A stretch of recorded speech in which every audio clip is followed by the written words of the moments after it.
क्यों देख के आपको लग रहा है ना कि आज भी राजा का शासन है यहाँ पर। हाय गाइस, वेलकम बैक या न्यू ब्लॉग। आप सबका स्वागत है निशा की डायरी में। तो मैं आपको बता दूं, हम ये किला घूमने आए हैं और ये कहाँ पर है वो तो मैं आगे आपको वीडियो में बताऊंगी। सबसे पहले आप इसकी खूबसूरती को निहारिए, कितनी सुंदर है ये। कहते हैं ये महाराजा विक्रमादित्य सिंह ने बनवाया था, जो कि 1776 में बनना स्टार्ट हुआ था और 1817 के बीच में ये बनकर तैयार हुआ था। कहते हैं कि ये मुख्य इसके दो संबोध थे जिनकी वजह से इसे बनवाया था। पहला तो ये था कि राज्य की सुरक्षा दुश्मनों से करने के लिए और उनके सैनिकों की सुरक्षा, और दूसरी बात जो युद्ध के जो हथियार होते थे उनका बहुत बड़ा भंडार उन्हें रखने के लिए बनवाया गया था। लेकिन आप ये सोचो, इतना बड़ा किला सिर्फ इन दो चीज़ों के लिए बनवाया था, जो कि वहाँ के राजा महाराजा मतलब कितने वो थे कि जिन्होंने कितने हथियार होंगे उनके पास जो इतने बड़े किले का निर्माण किया था। इसकी मजबूत दीवारें और दीवारों पे की गई नक्काशी आज भी इसे बिल्कुल बुंदेलखंड की शान बताया जाता है। बताया नहीं जाता, ये है बुंदेलखंड की शान, क्योंकि मैं खुद बुंदेलखंड से हूँ भाई। तो मैं आपको बता दूँ कि बुंदेलखंड है ना, जो हमेशा से ही मतलब शुरुआत से ही राजाओं का देश रहा है। राजाओं ने शासन किया है वहाँ पर। मजबूत दीवारें और दीवारों पे की गई कला आज भी बुंदेलखंड की राजाओं की गौरव भरी कहानियाँ बयां करती है। कहते हैं कि जो राजा थे वो इतने गौरवशाली थे कि उन्होंने ये कला, ये जो बनवाया था महल, ये उन्होंने मतलब ऐसा सोच के बनाया था कि दुश्मन देश के लिए यहाँ पर इस पर विजय पाना बहुत ही ज़्यादा कठिन था। क्योंकि इसके आप देखोगे ना, तीनों ओर बहुत बड़े बड़े तालाब है और एक और बहुत ऊंची पहाड़ है। इसके तीनों ओर तालाब होने के दो कारण हैं। पहला तो ये इसकी खूबसूरती में चार चांद लगा देता है। दूसरा, दुश्मन को तालाब की वजह से इस पर हमला करना बहुत ही ज़्यादा कठिन होता था। और एक और बात ये है कि ये ऊंची पहाड़ी पर बनाया गया था। ऊंची पहाड़ी से इसलिए बनवाया गया था ताकि वहाँ से दुश्मनों पे नज़र रखना बहुत आसान हो जाए। तो आप लोग देखोगे ना, पहले के जो महल होते थे, जो किले वगैरह होते थे, हम किले तो अब बुलाते, पहले तो इन्हें महल ही कहा जाता था। तो ना ये ऊंची पहाड़ी पर ही बने होने मिलेंगे, क्योंकि वहाँ से ना दुश्मन सेना पे ना नज़र रखना बहुत आसान होता था। और अभी भी पता है, ऐसे बुंदेलखंड में आपको ऐसे बहुत से किले मिलेंगे जो कि आपको पुराने राजाओं महाराजाओं के युगों की याद दिलाता है। अगर आप इस किले में एंटर होते ही ना, आपको मतलब ऐसा लगेगा कि यार उस जमाने में मैं होती काश। देखो, आप लोगों का तो पता नहीं आप क्या सोचते हो, लेकिन मैं तो ये सोचती हूँ यार कि पहले के जो इंजीनियर थे, जो डिज़ाइनर थे, मतलब वो हर चीज़ कैसे डिज़ाइन करते थे। यहाँ पे जो बारिश का पानी होता है ना, वो भी नहीं रुकता था। और मतलब ये जो पूरा किला अगर आप कभी देखने आओगे ना, तो एक मतलब इसका जो मेन डिज़ाइन होगा ना, जिसके थीम पे ही बनाया गया है, वो ना एक सीढ़ी टाइप में होगा। आप लोग पहले एक मंजिल चढ़ोगे, वहाँ पर आपको खूब बड़ा हवेली सा दिखेगा, और फिर उसके सीढ़ियाँ चढ़ के एक और मंजिल चढ़ोगे ना, तो खूब बड़ा फिर दिखेगा। मतलब सीढ़ी टाइप के पैटर्न में ये बनाया गया है ऊपर तक। और इसके बीच से ही ये सड़क निकाली गई है, जो कि किले को आधा आधा बांट देती है। हाँ, मैं आपको एक और चीज़ बताना भूल गई। ये जो तीनों ओर यहाँ आपको तालाब दिखेंगे ना, इसमें एक तालाब में एक मंदिर बना होगा, जो कि ना ऊपर से देखने में बहुत खूबसूरत लगता है। आपको बता दो, यहाँ पे जो इस बल्दोगढ़ की जो किले की जो तोप है ना, वो बहुत ज़्यादा मतलब मशहूर है। आप लोग जाओगे तो आपको अभी भी वो देखने को मिलेगी, क्योंकि वहाँ पर एक तोप अभी भी रखी हुई है। वो तोप आपको ऐसे मेन रोड से जाओगे ना, तो बाहर की साइड रखी हुई मिलेगी। लेकिन पहले के इंजीनियरों की बात सोचो आप, ना बारिश का पानी रुक सकता था, दीवारें इतनी मजबूत, हर एक जो कमरा होता है उसमें आपको हवा आएगी। और सबसे मेन बात ये है कि उन्होंने ये करके भी बनवाया था इसे कि दुश्मन इस दीवार से मतलब तोड़ ना सके और यहाँ से हमला करना ही, मतलब हर चीज़ एक मैनेज करके इसे बनवाया गया था, बनवाया और डिज़ाइन किया गया था। जो आज के इंजीनियर है ना, वो तो सिर्फ बनवाते हैं, नहीं कह रही कि वो अच्छे नहीं है, लेकिन आप ये सोचो जो पहले के इंजीनियर थे वो तो इतने ज़्यादा आज के जितना वो नहीं थे, लेकिन फिर भी कितनी एकदम अलग सी चीज़ें डिज़ाइन की उन्होंने। आप देखो, पूरा महल देखो, पूरा किला देख लो भाई। देख रहे हो आप, ये तो सिर्फ मेरे फ़ोन में छोटा सा कवर ही हुआ है। आप इसे देखो, मतलब इतना डिज़ाइन है।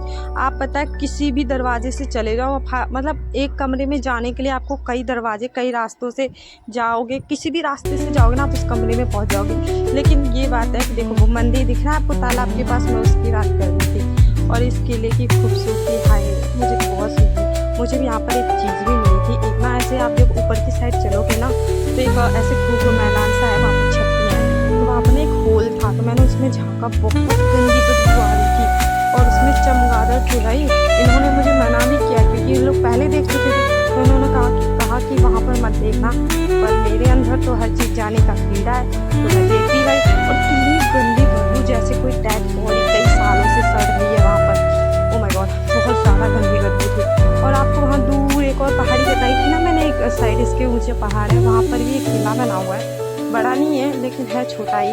हम वहाँ गए नहीं है लेकिन मैंने दूर से ही देखा था। सबसे मेन बात, मुझे ये किला बहुत पसंद आया और मैं इसके हर एक खुफिया जो राह, बहुत ऐसे छोटे छोटे रास्ते जाए थे, मैं सब में जाना चाहती थी। मुझे ऐसा लग रहा था मैं इस किले की एक चीज़, एक जगह को देख लूँ, लेकिन भाई मेरे साथ छोटा बच्चा था और फिर इन्होंने भी मना कर दिया। तो हम लोग बस नॉर्मली जैसे घूमते ना लोग वैसे घूम के आ गए। लेकिन आप लोग जाओगे ना, यकीन मानो आपको ऐसा लगेगा भाई कि मैं राजाओं के ज़माने में जी रही हूँ। बाकी आप लोग किले की खूबसूरती देखो।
आपको वीडियो कैसा लगा कमेंट करके ज़रूर बताना।